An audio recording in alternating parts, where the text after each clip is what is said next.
just need to forget about everything, put away our problems,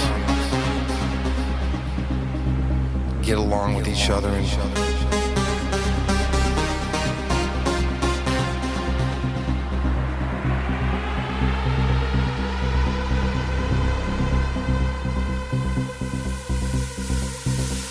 Welcome to Cryptic Chronicles, a show dedicated to exploring all the unexplained mysteries of existence, as well as fringe knowledge and everything cryptic, dark, and weird in the world.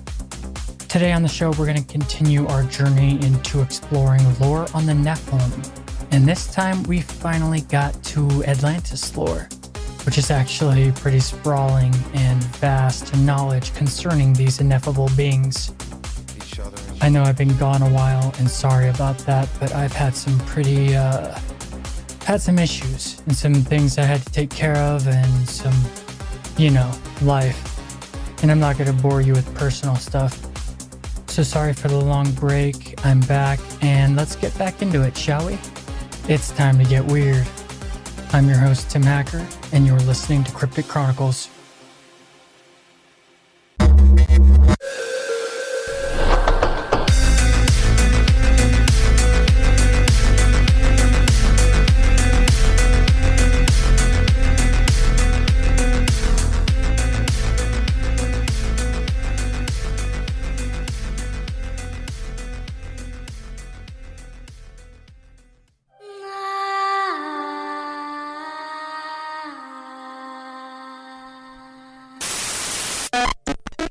Alright, should we begin with the more conspiratorial stuff first?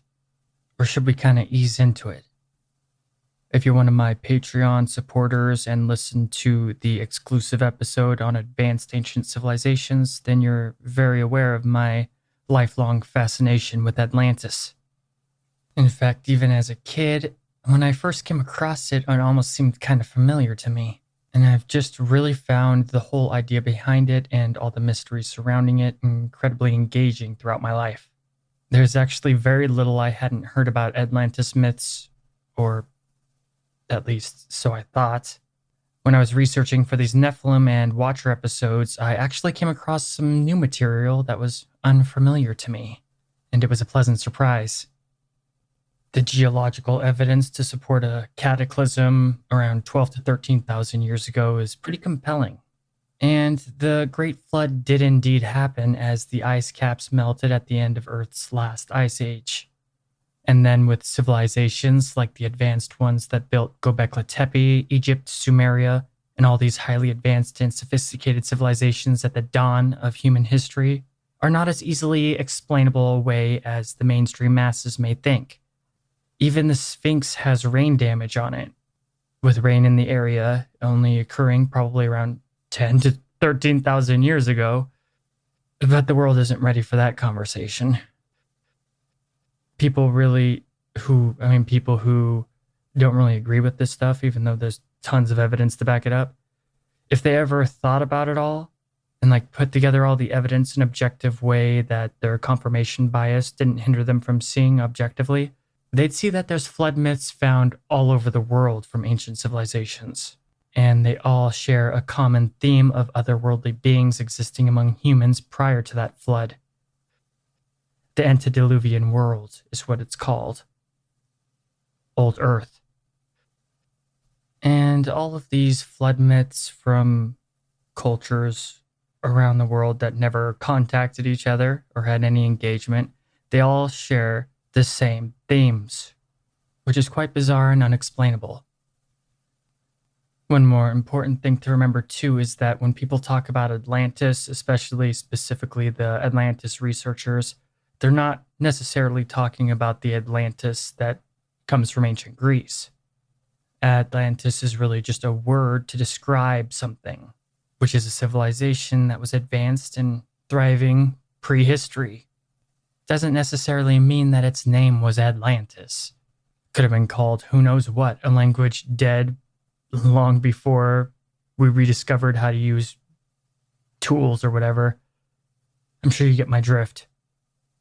So when I talk about Atlantis, I'm not talking about the Atlantis.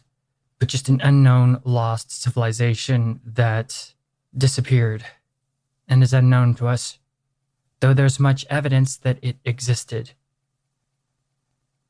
Thanks to Graham Hancock, among many others, we have a plausible narrative to wrap around these theories, with a common Atlantis myth theory being that these early civilizations were either ruled by Atlantis prior to the deluge, or were outposts, or were even settled by the survivors of the destruction of the continent once their civilization ended. With all of these highly advanced ancient civilizations at the dawn of human history, like Sumeria and Egypt or actually Mesoamerica too, but these highly advanced civilizations being remnants of the survivors of Atlantis, teaching the primitive humans in the area about their once grand culture and passing on technology, information, knowledge to people who were pretty unfamiliar with such things. Humans at that time were most likely just hunter-gatherers, with the Atlantis civilization being the exception.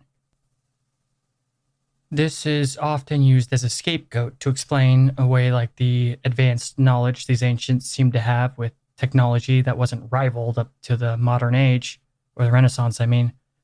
Though personally, I would argue that the peak of the Roman Empire and Islamic empires, and the Chinese Empire in particular, were also peaks of advancement. This scapegoat is too easy of a solution, and there's not really evidence to back it up, but I'll go over why people think this. Remember, we're talking about Atlantis. There's very little evidence. It's just too easy of a cop-out, no evidence to support it, and no matter what we do or what we think, until there's a bigger find that explains a lot of our lost ancient past that the mainstream masses will be open to, then until then, it's just most likely always going to be a mystery, because it would have to be such a big find that it couldn't be suppressed, and it would have to be objective enough for the archaeological and scientific communities to accept. I'd like to think that some of those societies did exist pre-flood, especially Egypt, and just had survivors and slowly recovered from the cataclysm. As I mentioned, the Sphinx has water damage on it, and I've seen enough evidence to think that it's way older than we think, and people, especially Egyptologists, will fight against that theory tooth and nail. They don't even allow research in archaeology in Egypt anymore other than themselves, because there's just too much being discovered that goes against the narrative. But the truth, well, no. Reason and logic suggest that there is vastly more we don't know about these ancient civilizations than we do know. These early civilizations were more advanced than any civilization that came after throughout history, basically all through time for the most part. Many of their architectural achievements would even be difficult to replicate with our modern technology in many cases, and in a lot of other cases, impossible to replicate. There's many structures with laser-like mathematical accuracy and precision that you can't even slide a razor blade between the masonry. And there's other buildings that seem to have melted stone fused together in bizarre ways that we'd have no idea how it was made or how it was done. And if you think about it enough, well, at least if you're me, you ask yourself, is there a forgotten golden age of humans? Maybe not. Maybe so. Ineffable things can never be proven. But what is clear is that we don't know nearly as much about our own story as humans as we'd like to think we do. And there is definitely something missing. Another common mythical theme that goes along with all of these ancient civilizations is the theme that there was an interbreeding of humans and a non-human race to create some sort of hybrid, the Hebrew calling these entities Watchers, and their offspring, the Nephilim. But as I've already gone over in prior episodes, these Nephilim tales are not unique to the Bible in the slightest. The land of Canaan in which the Hebrews came from was heavily influenced by its much more powerful and older neighbors, with each one of these cultures too having similar lore, and in Mesopotamia, a unified culture as well. There's really nothing in the Bible that can't be found in lore in the surrounding area, and that includes Egypt. You'll find many Christian similarities in Egypt as well, with many passages in the Bible seemingly straight up ripped off from the Egyptian wisdom traditions. In what is modern-day Iraq and Iran, many ancient tablets were discovered that exist even now that litter museums across the world. The land of Sumer, the Sumerians, Earth's earliest accepted human civilization in the mainstream, is actually one of the most recent archaeological finds that kind of shook the world. I have a history book that I inherited from my great-grandfather called Wonders of the Past, and it dates back to the 50s before all of this stuff was really a thing. And what's odd about this old history book is that none of the Sumerian stuff is in it. A lot of the Sumerian stuff that is associated with them in modern archaeology is just vaguely given attribution to Akkadians or Assyrians or basically all the wrong people. So it hasn't really been that long since we've had this information. My great-grandfather was very successful and incredibly interested in all this kind of stuff, and I'm happy to pick up where he left off, though I am not a Freemason like he was. And I really enjoy researching his life and looking into all the cryptic things he said and did. But one of the main things that I find fascinating about the Sumerians is that their language is unlike any other on Earth. It's called cuneiform, and it's incredibly nuanced and sophisticated as any modern one. And yes, if you were wondering, these are the same tablets that were discovered that Zechariah Sitchin translated in a very abstract and interesting way. These tablets kind of speak of beings with advanced knowledge and abilities that made them appear godlike, and were indeed the gods of the Sumerians. And the demigods, the offspring of these gods, would go on to rule the city-states of Sumeria, Babylon, and many future kingdoms. Anywhere these hybrids went, grew an empire. The perfect summary of the Nephilim and Watchers from the books of Enoch. Well, not perfect, but analogous. And obviously the source material for the Bible. But just where did these demigods come from? Well, depending on who you ask, they were the survivors of the flood from a lost civilization. And this is where things get weird. Weirder, I mean, because the lore surrounding Atlantis and the Nephilim is very contradictory and often in opposition to itself, but I'm sure you're used to that by now. Tons of this Nephilim lore is just constantly contradicting itself. In any case, this brings up the first segment of who I want to go over, their view of Atlantis, and that is Michael Sarian. In the book Atlantis Alien Visitation and Genetic Manipulation, researcher Michael Sarian has come to quite controversial conclusions. I've followed Mr. Sarian for years and will be honest in saying that you should take a lot of what he says with a grain of salt, but he's also very intelligent and has a lot of insight. But he also trips a lot of people out, and I actually stopped following him for a while just because his stuff was so depressing. It was only that after some inner work that I could come back later and appreciate his material better. And now that I'm not so naive, I am not as tripped out by the stuff he says for the most part, but he still says some pretty trippy stuff. I love his work on ancient Irish lore. The myth behind Ireland is actually far older than we think, and actually inspired a lot of other mythology in Europe. The book itself is very in-depth and well-researched, though I disagree on a lot of Michael's points of view. He's a very dedicated researcher, and I honestly believe that he attempts to give truth to the best of his ability, and there's no hidden agenda behind him. But let's just be real, no one's got the facts, and when they say that they do, it kinda throws some red flags for me. However, much of his material is objective fact and should be taken very seriously. And I have no doubt that he has a deeper understanding of how the world actually works. But with me, it always comes back down to his work on Irish myth that really draws me in because I just love Irish myth. The fate of Ireland has been pretty tragic, and it's a shame with all the oppression and suppression aimed against them throughout history that they really haven't had a chance to shine, because they're up there with any of the greats. And damn, do they get some pretty fascinating mythology linked back to Atlantis, complete with their own set of gods and demigods. In the annals of Irish mythology, there's the Tuatha De Danann, a people from an advanced civilization, so much so that when their king Nuada lost his hand in battle, Creadin the artificer, we are told, put a silver hand upon him, the fingers of which were capable of motion. Which sounds kind of sci-fi. This great race ruled the country for 197 years.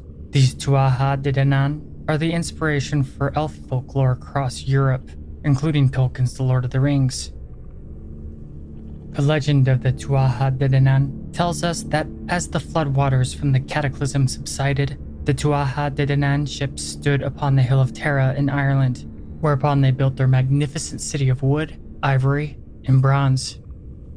According to Michael Sarian, among many other researchers, these beings are believed to come from Atlantis, fleeing from their destroyed original homeland, their continent sinking beneath the waters after the ice caps melted, and being the original, or some of the original gods of Ireland. In many accounts, they're even referred to as the ever-popular term for the Nephilim, giants. They were larger and stronger than normal humans, and had such highly advanced tech, it was considered magic. They could also access an alternate realm in Ireland only available to them like a pocket dimension called Sidhi, which led to fairy folklore or... Hold on, let me fact check really quick.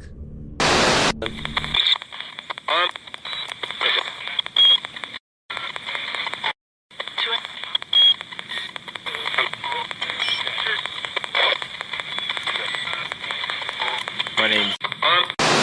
Yes, so the pocket dimension called Sidhi led to fairy folklore of the mounds and the alternate realms of reality the mystical entities dwelled in, and humans could be abducted into or even accidentally stumble into. Fairy folklore is pretty awesome. We'll get into that soon enough. But ancient alien people also like to have their opinion in on this, and they say that Sidhi was an alien spaceship that hovered above Ireland. Irish legend says that the Tuatha De Danann came from the 4 northern islands of Hyperborea, to which, if you're someone who loves myth and cryptic occult lore, or even H.P. Lovecraft, then that should sound very familiar to you. Hyperborea was said to have been conquered by Atlantis, and so was part of its empire, making the Tuatha De Danann Atlanteans. But then again, other tales from different cultures say that Hyperborea was the etheric realm of Atlantis, in the same spot, but like a different dimension where only some Atlanteans could go, which probably coincides with astral plane lore. But in any case, in all the lore, their islands once called home are now beneath the sea, just like Atlantis. So they're interchangeable. Hyperborea is also known in Egyptian texts, which is fascinating, and tell of the same fate in Irish lore. And there's actually other interesting Egyptian connections, but I won't get into that just yet. Michael Sarian brings an interesting spin in his book Atlantis Alien Visitation and Genetic Manipulation. It has a very unique and horrifying perspective on Atlantis concerning the Nephilim and the Watchers. And so in the book, the Watchers are not gods or angels, but straight up space aliens. The Watchers, as he calls them, were trying to escape pursuers in space that were intent on annihilating them. Just who these pursuers were, the book doesn't claim to know. They could have been another faction of Watchers or whoever. They could have been good or evil or who knows. But all they cared about was killing the shit out of the Watchers, to the point of fanaticism, willing to go to great extremes to ensure the destruction of these aliens. And it's when the chase came into our solar system that stuff really started to heat up. Now, supposedly, well, actually, in real science, there is mathematically a planet missing in our solar system that some believe turned into the asteroid belt. And according to Michael Sarian's research, these Watchers used their technology to fool their pursuers that they had landed on this missing planet, the planet of Tiamat. And in their quest to exterminate them, these aliens pursuing the Watchers completely blew up this planet. That's how much they hated these guys. Just thinking that they were on it, and boom, Death Star. And as we'll soon find out, these Watchers are total dicks and probably deserve to be wiped out. However, since the Watchers weren't on Tiamat, it was all just a ruse, they survived the attack. They were actually hiding in cave systems that they made deep beneath Earth's crust. The destruction of Tiamat had horrible consequences for the solar system, though, because there was a system-wide cataclysm. Not just Earth, but every planet had a massive shakeup. And at this point, the aliens that were pursuing the Watchers took off because they thought that they'd accomplished their mission. They thought the Watchers were dead, but really they had just began to alter the fate of our solar system. Michael says that the planet of Tiamat was an all-water planet and caused flooding on Earth. In earlier times, Earth didn't even have half the water it has now, and got its abundance of water from the planet Tiamat after its destruction. But don't get confused, this isn't the flood myth cataclysm, that comes later. Humans at this time were Homo sapien hunter-gatherers and highly primitive. But eventually, when all of the global chaos started to calm down, and it was eventually safe to leave their underground fortresses, the Watchers realized that they were stuck on the planet from the cosmic destruction in the solar system caused by the pursuing aliens trying to wipe them out. Essentially, space travel at this point in time in the solar system would be suicide. So they had to bunker down for a while, and a while as in centuries. The destruction was so absolute that they kinda just had to adopt Earth as a temporary home, in which they wasted no time in exploring it for resources. And we'll get right back to Michael Sarian's book, Atlantis, Alien Visitation and Genetic Manipulation, after a short break. You're listening to Cryptic Chronicles.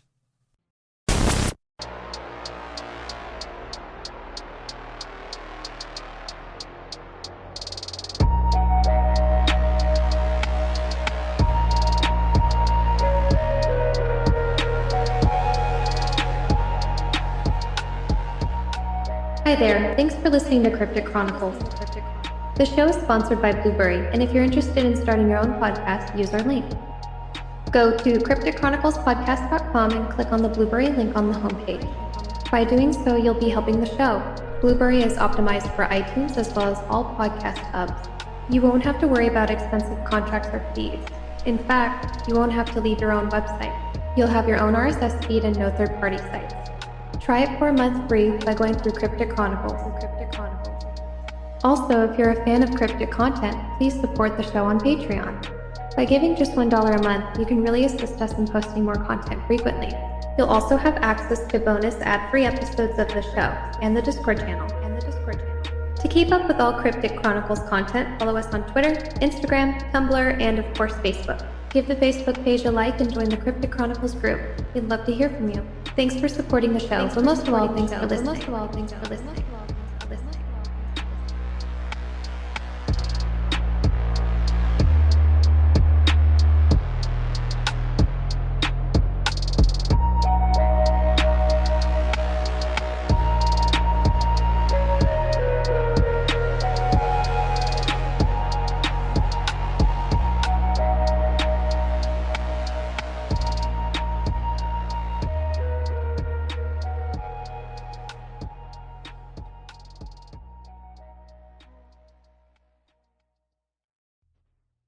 Now, David Icke says that these aliens were lizard people, but Michael Sarian says that they looked very similar to humans, though larger and far more evolved.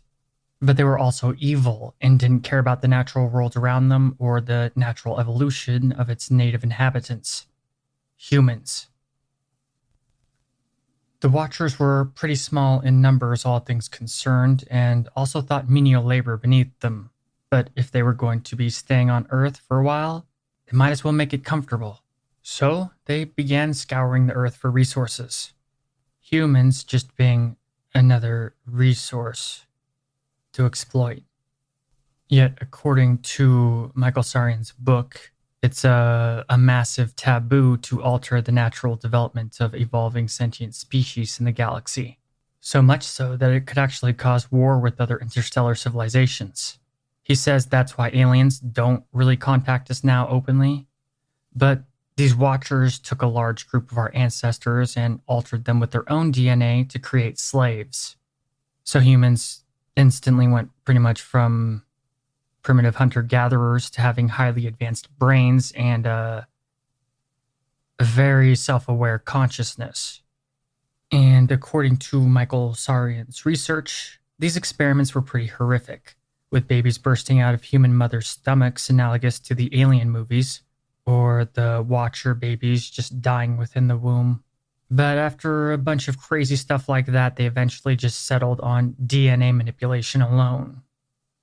These experiments were the stuff of nightmares, and I can't go into too much detail because I don't want to kind of freak people out, though eventually they did have their functioning slave race. But these humans were not the humans that are around today. They would be more superhuman to us in modern times. And for a time, this worked out for the Watchers. But their Nephilim had full sentient awareness and free will. It was only a matter of time before they rebelled. But before they did so, they assisted their masters in creating the city of Atlantis.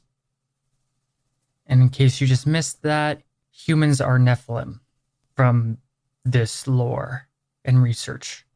And this city of Atlantis was a highly advanced technological city because, of course, the aliens had all kinds of crazy advanced tech.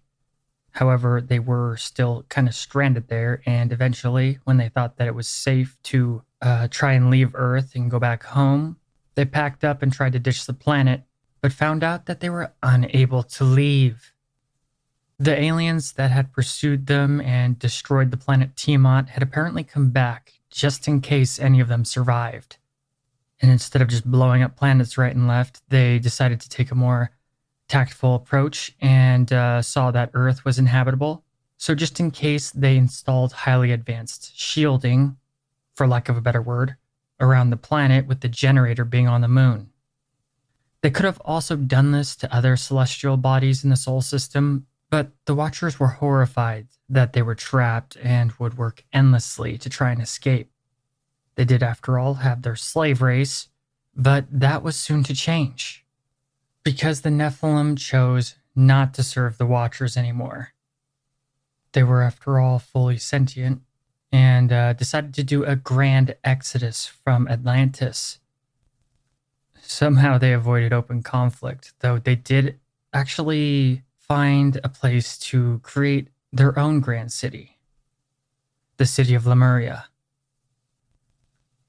Now, I should probably clarify that Michael does not call these hybrids Nephilim in the book. Instead, he calls the Watchers Nephilim, but for the sake of continuity, I'll always refer to these hybrids as Nephilim, since that's what I've called them throughout this series. But these former slaves had all the wondrous technology and intelligence as the Watchers, and created an advanced city that would eventually rival Atlantis itself. There was not open hostility with the Atlanteans, but they did keep close tabs on their creators since they were now rivals. Back in Atlantis, the Watchers were pretty annoyed at all that, and still didn't want to do their own work, so they devised a new generation of slaves using their own DNA. But this time, they'd shut off certain DNA strands in their creations to make them more obedient and limited in spiritual and mental cognition. These DNA strands that were deactivated could be reactivated, but only by certain means that they would obviously never disclose. And these new humans were not as large or strong or long-lived as the Nephilim hybrids. They were pretty much normal humans, just upgraded and indistinguishable from the untampered with tribes roaming the wilds. This creation of a new slave race really upset the Lumerians, though. The Nephilim looked over at their cousins in bondage and saw what had been done to them and how they were so asleep, not only in their cognitive function, but on the spiritual planes. And they lamented how easily manipulated they were. Kind of insulting, as these are average modern humans.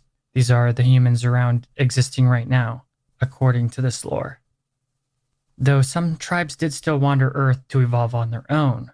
But after the destruction of Tiamat and Cataclysm, this is the first Cataclysm. There's going to be others, including the biblical flood Cataclysm. But after the Tiamat Cataclysm, human numbers were pretty low. The wild humans. In any case, the Lumerian Nephilim did not want to watch their own species be enslaved to the aliens. So some traveled to Atlantis, and there was an exodus planned, with nigh on the whole enslaved faction coming to Lumeria. The altered humans were very limited compared to the Nephilim, but could be taught ways to activate their unplugged DNA and wake up, essentially. And somehow they did a second time they avoided conflict with the alien Atlanteans somehow, and just took all their slaves. With this loss of their second slave race really pissing them off. And they changed their plans, with the Watchers this time to create a slave race, settling on using reptoids in their third attempt. The reptilian brain was easier to manipulate into utter servitude, so they created reptile Watcher hybrids. And here supposedly are David Icke's reptilian aliens, and allegedly the reptilians from a lot of paranormal lore. Though reptilians are a whole beast of their own with a litany of information hard to wrap one's head around. This new slave race did work, though, and the Watchers turned their eyes towards their rebellious creations with utter fury. The Watchers were sick of their firstborn creations. Until they could find a way off Earth, there was no longer room on the planet for the both of their civilizations. So they started a war of genocide, with the goal to wipe out all the Nephilim and all of the upgraded humans to a man. However, as I said, the Lumerians were highly advanced, so the war was destructive on a level our current world has never seen. It would be like World War II times 100.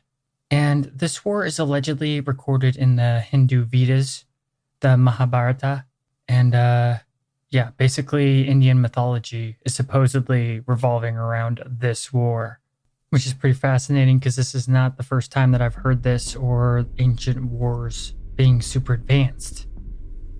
In the Mahabharata, the war is described as thousands of exploding suns in the sky. One could not tell during this war if it was day or night because the sky was always illuminated by advanced weaponry. This is also known as the War in Heaven in a lot of myths, according to the book. And though it seems like it was an ancient culture that didn't really have an understanding of what was going on, the war is depicted with the technology used in this war, is pretty... what am I trying to say? If you read the Mahabharata or some of the other ancient stuff about like old school crazy wars from the dawn of time, they seem pretty sci-fi. And in the Mahabharata, they're complete with flying machines, ancient nuclear weapons, and what could be described as missiles or lasers, complete with aerial dogfights. Go check it out if you don't believe me, it's pretty crazy. Or check out the article Dwarka on the website crypticchronicles.com. I talk about it in that article. But these accounts are in many ancient cultures, including Egypt and the Bible. So pretty much you name it, there's crazy stuff like this in ancient times that could be translated as advanced technology. Personally, I don't really subscribe to this, but I really enjoy thinking about it and analyzing it. But back to the book. According to the book, the war extended to Lemuria's and Atlantis's colonies too, with Egypt under attack by the Watchers. Hence the Watchers that are mentioned in the Egyptian Book of the Dead that are coming off as enemies attacking the Egyptians as they pray for Osiris to liberate them is actually these Nephilim colonies fighting off Watcher invasions, making this whole war pretty much global. And as there was no apparent faction winning on either side, the war continued to the point of utter devastation. In fact, Michael says that the devastation was so complete that it caused a pole shift of the entire planet. And this pole shift was completely unforeseen by both factions. The Watchers in Atlantis did not expect the Lemurian Nephilim to put up so much of a fight, and had let their hubris run wild from the fury they felt towards their arrogant slaves. The Nephilim, too, did not foresee the pole shift and were pretty much just trying to survive and preserve humanity. But in the end, it was too late when it all came to a head. The pole shift caused the ice caps to melt, the polarity of the Earth altered forever, and the last ice age ended from the war, leading to a global flood. Only the highest places like mountains remained above water, or deep caves carved out in earlier times were also safe. Yet the repercussions of this unforeseen pole shift meant that all the factions had no time to prepare for it. Atlantis, Lemuria, and all their advanced technology vanished under the sea, with the deluge lasting for 40 days and 40 nights, just like in the Bible. Though many Nephilim were wiped out and many humans were wiped out, they did manage to survive, as well as some scattered tribes throughout the world, though humanity was very low in numbers. These surviving humans would become what's known as root races in some lore. Thoth, who was a Nephilim from Atlantis, fled to Egypt with a group, while others survived, landing elsewhere on the planet, including Ireland, Sumeria, China, South America, and pretty much all the locations I've talked about, where these ancient advanced civilizations are. They had their knowledge, but none of their former advanced technology. So basically built civilization from scratch with what they had to work with. And the Nephilim would split up and not stay together as a single unified faction, instead essentially getting lost in the crowd of the rest of humanity, but kinda remained in low numbers to guide us, with allegedly them still being around till this day, but they're like superhuman, so it might be hard to hide. But who knows? Things didn't look as bright as they seemed, though, because the aliens survived too, and so did their reptilian slave race. And unlike the Nephilim and humans all splitting up to form their own factions, the Watchers stayed completely intact as an organized faction, though now they were really screwed and stuck on Earth. But remember, the Watchers look very human and similar to the Nephilim. Michael Sarian says that the aliens would go on to become the rulers of humanity from the shadows, the reptilian slaves being mostly underground in their former bases, the Watchers used to originally avoid the other aliens intent on their annihilation. But the reptilians could also be altered to appear humanoid, and were and always have been loyal slaves. And concerning reptilian lore, in modern times many people in power are said to be these reptilians in disguise, and the bloodlines of the royal families across the world are all linked to these aliens. They essentially rule us in modern times according to the book. They are behind the massive boost in technological advancement, and most likely what we'd consider the Illuminati, and whatnot, secret groups like that. Their main goal is still to get the hell off of Earth somehow, and they're relentless in this pursuit. The Lemurians too are still around, but also hidden and secretive, helping humanity from the shadows from the oppressive alien force ruling our world. Though many don't know that they are these Lemurians. If you feel like you can see through all the BS propaganda and nonsense everywhere in our modern world, but when you talk about it with other people and they just don't care or even appear to comprehend what you're saying, you just might be part Lemurian, Nephilim bloodline, or whatever, you know what I'm talking about. The Lemurians have a higher form of consciousness and spiritual awareness. And yeah, there you go. Atlantis, alien visitation, and genetic manipulation.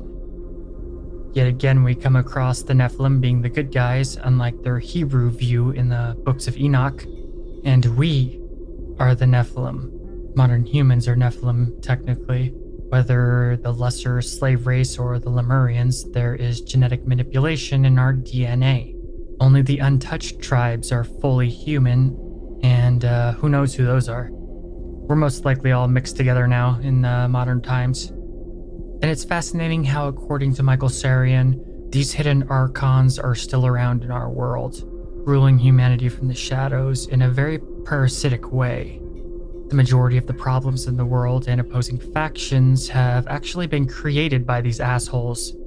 And that's because the more divided humans are, the easier it is to control them. A control that, to Michael Sarian, is absolute in modern times. They are everywhere in all levels of authority, politics, entertainment, especially the media, you name it. Which is top tier conspiracy theory stuff, but still fascinating. Oh, and just to clear up the thingy keeping the Watchers trapped on Earth, it only works on the Watchers themselves. So it's like specifically designed to only not allow them out. So other aliens can theoretically come and go as they please, as well as humans leaving. And if this interests you, you find this fascinating, I'll leave a link to the book in the show notes, and you should check it out yourself, because it's a pretty fascinating story. But there's still a whole lot more Atlantean lore concerning the Nephilim to go over.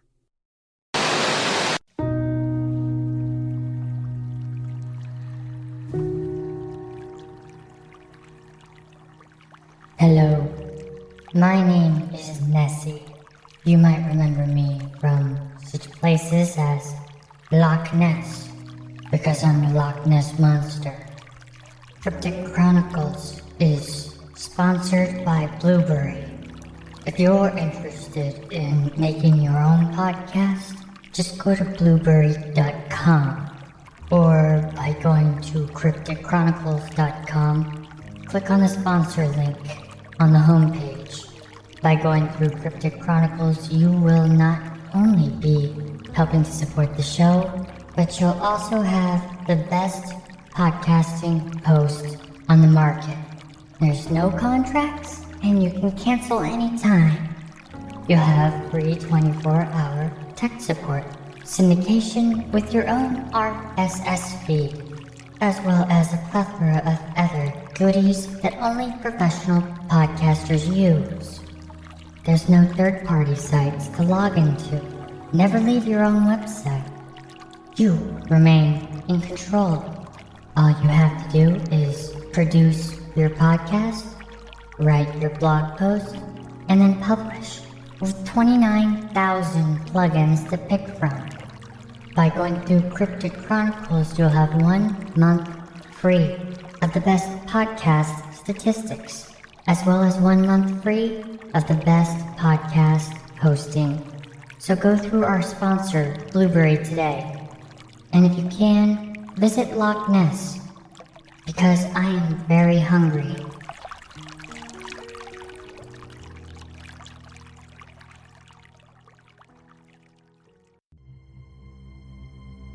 Hello, dear listener.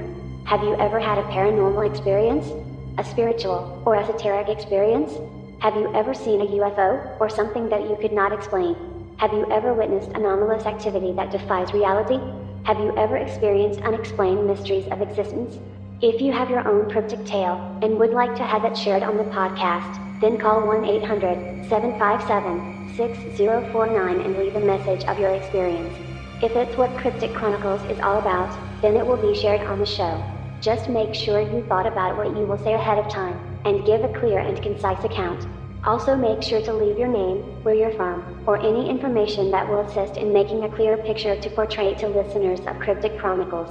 Once again, call 1-800-757-6049. That's 1-800-757-6049. We look forward to hearing from you.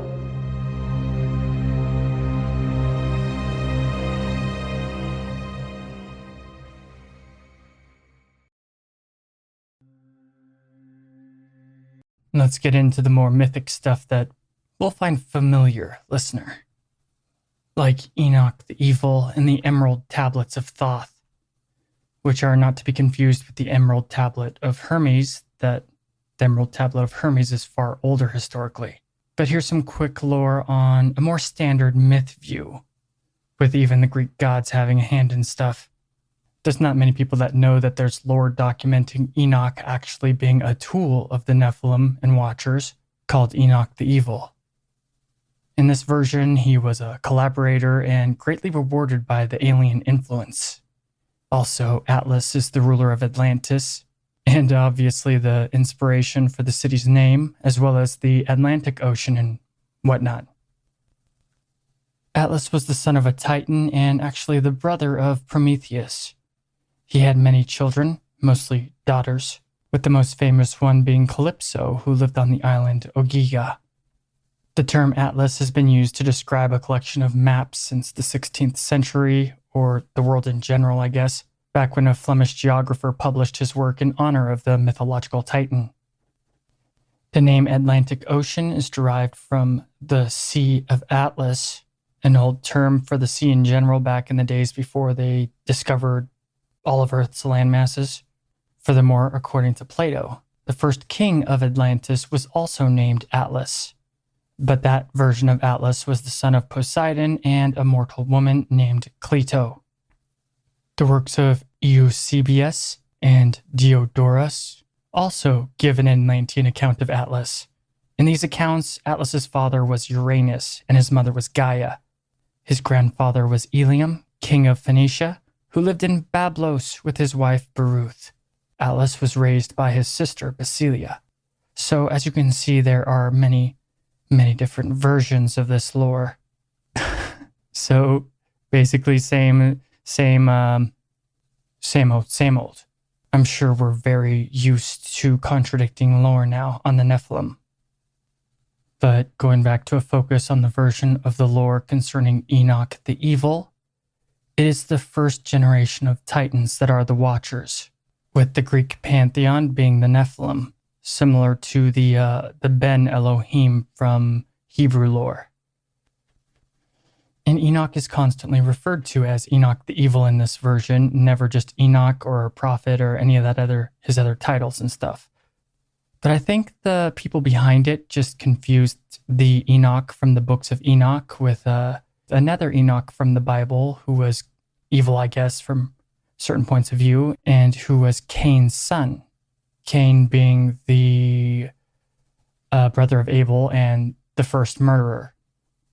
Anyway, I don't want to get off on Bible stories again, but they were essentially totally different dudes that are sometimes confused with one another, being the same person.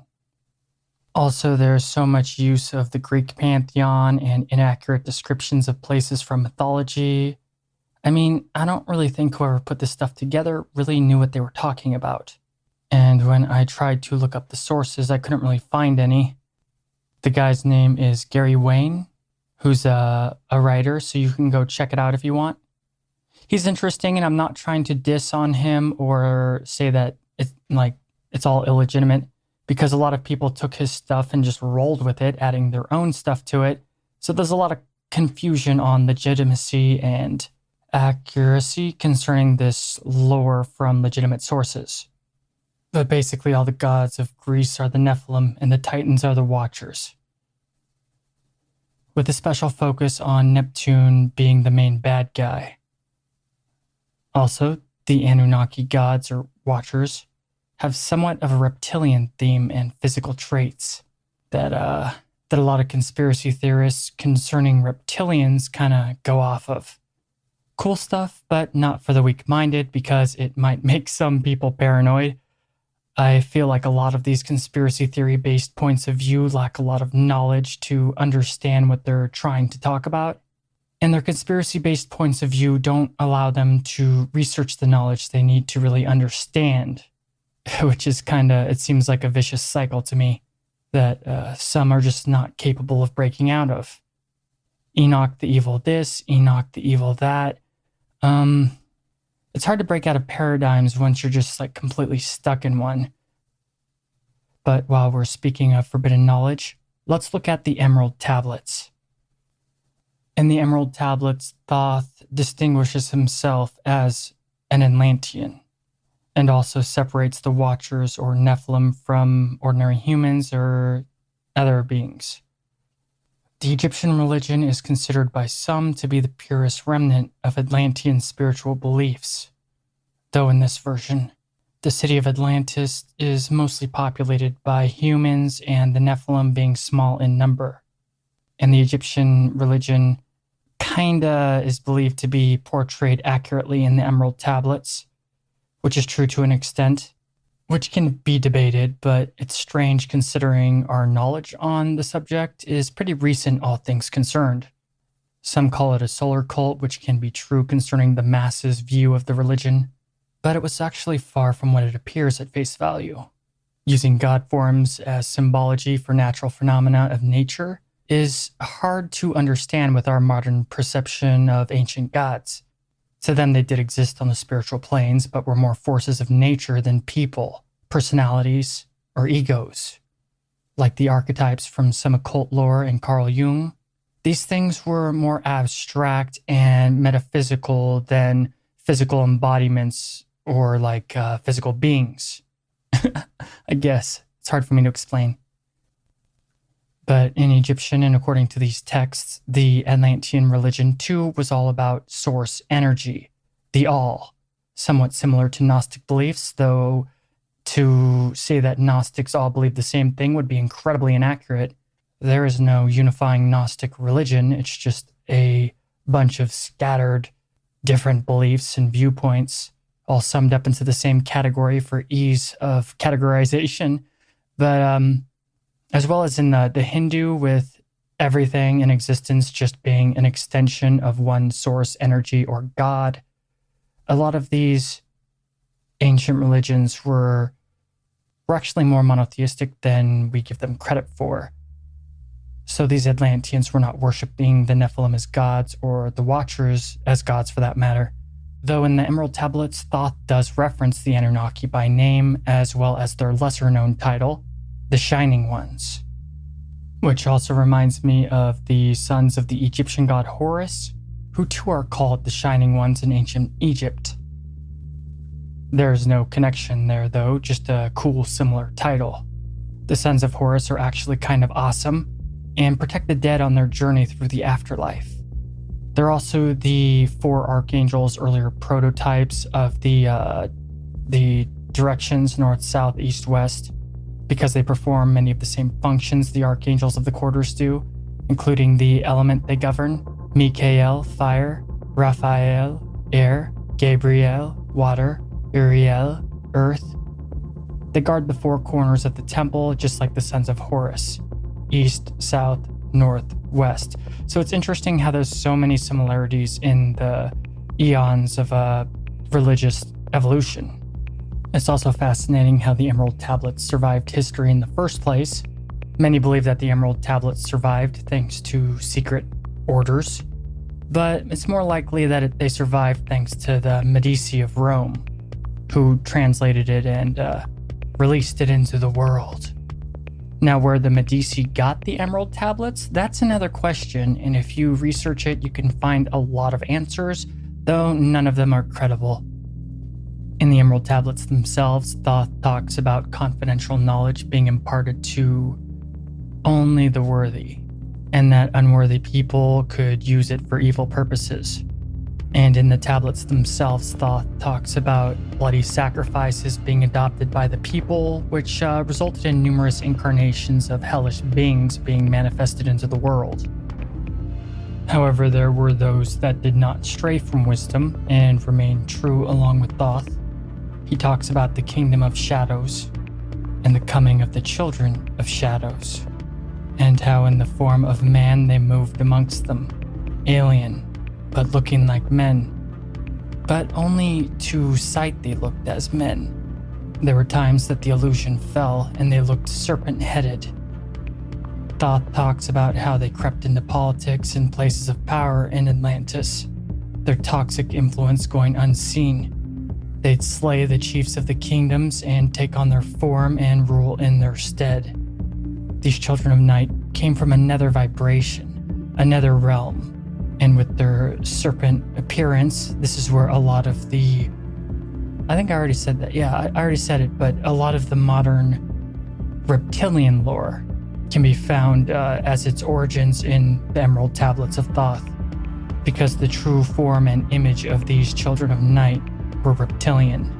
And all this stuff is very Nephilim, coinciding with many modern reptilian conspiracy theories. Though it's important to use symbolism and metaphor in ancient texts, we should never take anything literally, but just look at it as a meme, an idea. One of the biggest issues that we have in modern times is not being able to see things of the past through their eyes. They didn't look at things the same way we do. These dark ones, or children of night, are said by Thoth to have been defeated by these cryptic people called masters in the past, and many were defeated, killed, or banished, or it's very vague.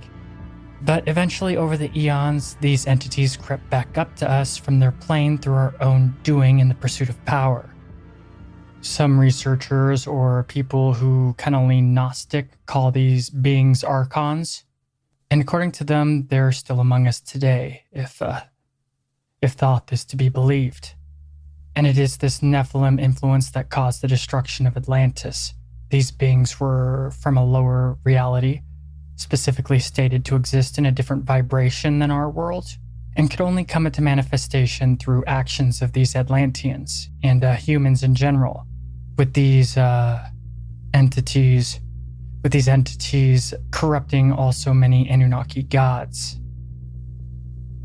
The knowledge and wisdom from the fall was carried on by Thoth and other elect, shepherding humanity after the reset button was hit concerning human civilization.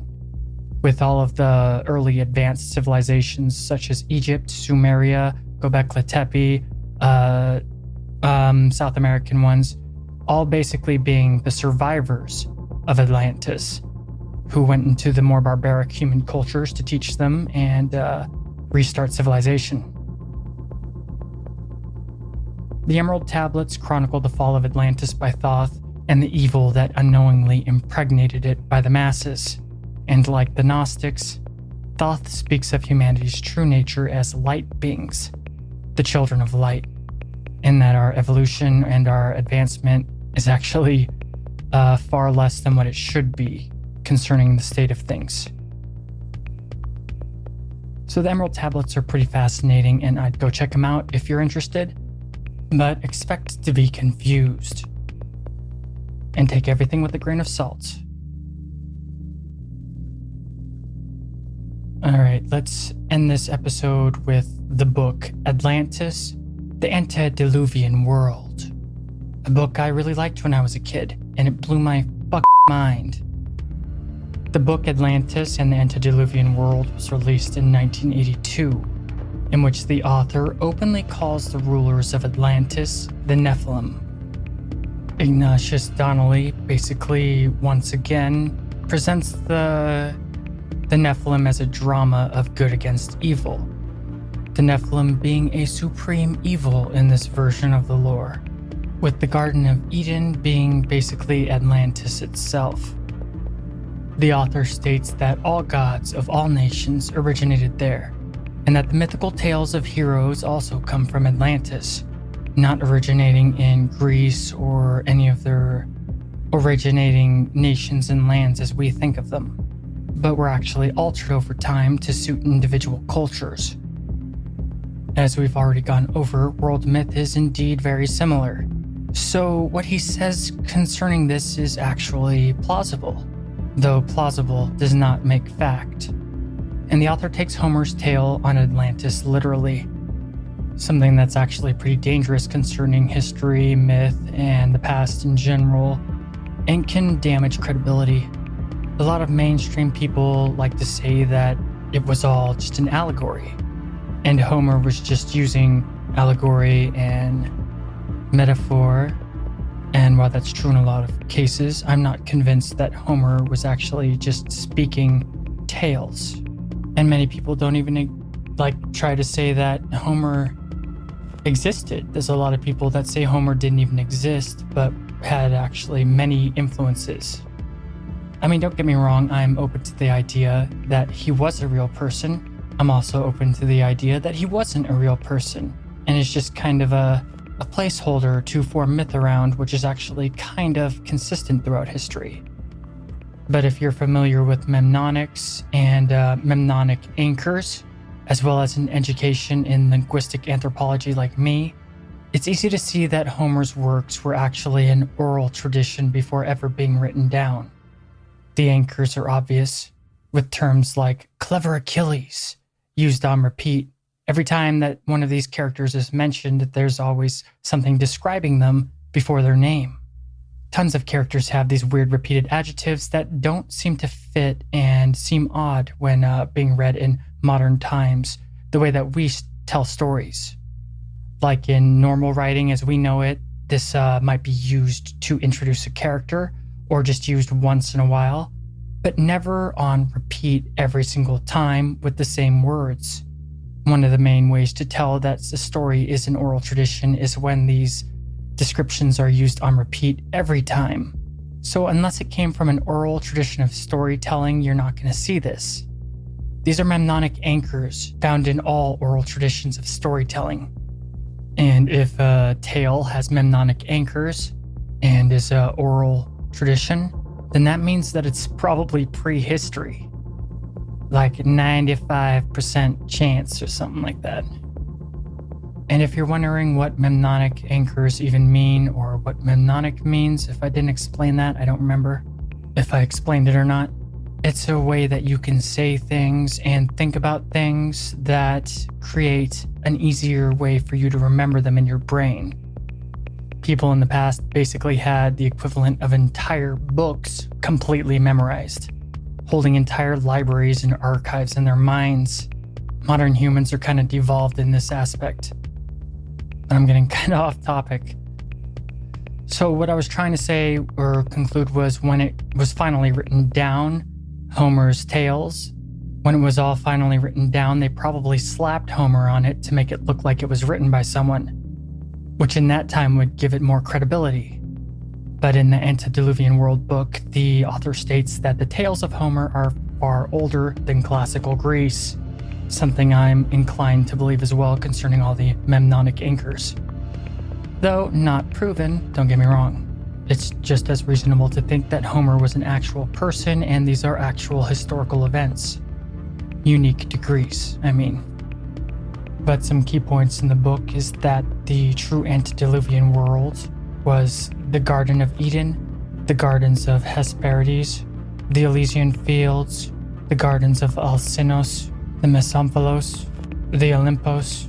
The Asgardian traditions are representing a universal memory that we have in our collective unconscious of a great land where early mankind dwelt for ages in peace and happiness.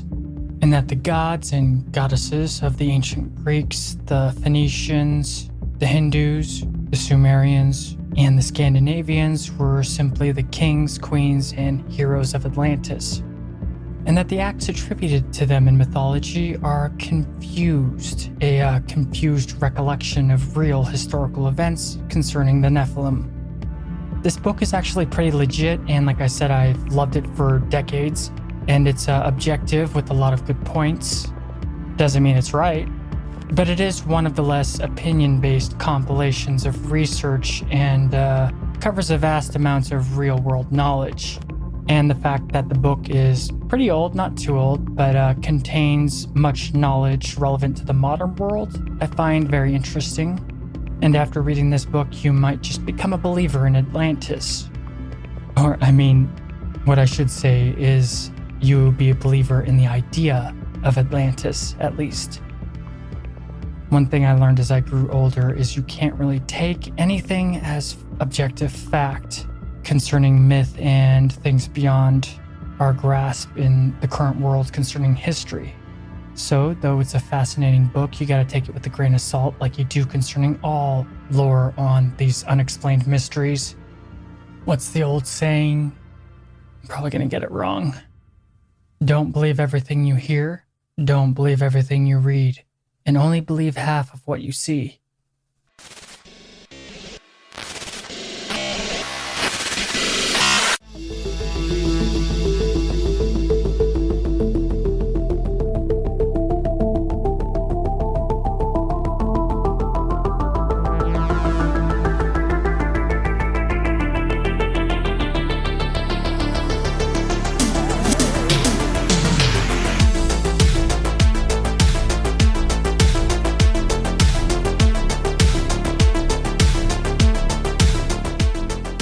that's all for today's episode.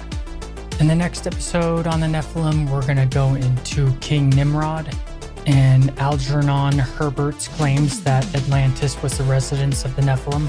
And I've mentioned the Gnostics many times in this series so far, and I've gotten some emails asking me to explain them because I guess a lot of people have no idea who the Gnostics were. So I'll do a quick overview of the Gnostics as well in next episode, and hopefully we can get into the more Sumerian lore of the actual myth from the Sumerian tablets. Not necessarily the Zechariah Sitchin stuff yet, because he has his own entire legacy surrounding his translations of the tablets, but more so just the more mainstream version of the translation of the tablets. I hope to get into that by the end, or at least the last quarter of the next episode, and maybe just sum up some quick real world applications that we might have for Atlantis and the Nephilim in the mainstream. But in any case, don't worry, the Nephilim series is far from over. I still have at least another 4 or 5 episodes of research. And as always, please leave a good review wherever you do listen to the podcast. We're available on iTunes, basically all podcast hubs. If you'd like completely ad-free and uncensored, unmodified versions that are actually early as well of the podcast, then go ahead and join the Cryptic Chronicles Vault.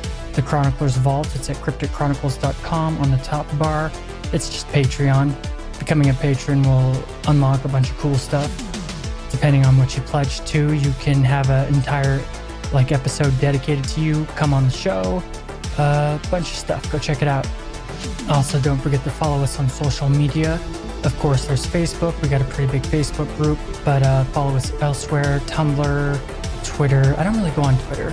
Don't really seem to have many Twitter followers, but if I did, I would go on it more. I'm honestly just not really a social media person anymore, but I will check it regularly just to keep in touch with you guys, and also support alternative tech. So go to all of the new places can't really think of them right now. Sorry, I'm kind of tired. But I think it's important that we support alternative tech. In saying that, you should also not only follow me on YouTube, but also on Rumble and BitChute and DTube, Dailymotion, all the alternative tech sites, because we really do have to support alternative tech, because the global big tech corporations have such an iron grip on freedom of speech and freedom of thought that in order to fight that kind of tyranny, we really have to spread out what we use in our media. We can't just have the big 3 or 4. Otherwise, it'll be, let's just say, it's not going to be good in the future when everything's all just censored and there's only an echo chamber. So make sure you support alternative tech if you want a future of freedom.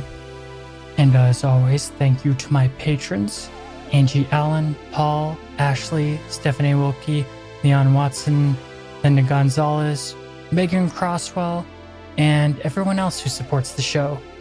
If you have any ideas or advice, criticism of any kind, then please hit me up on social media or just email me, crypticchroniclespodcast@gmail.com.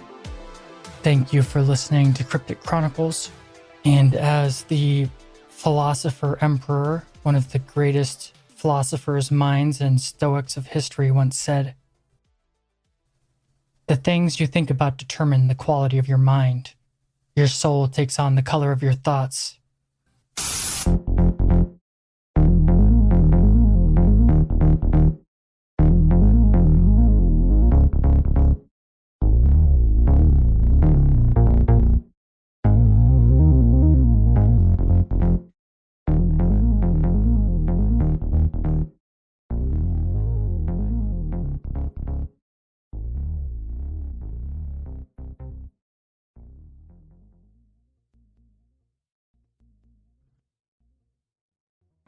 Bada bing, bada boom, bada bing, bam boom.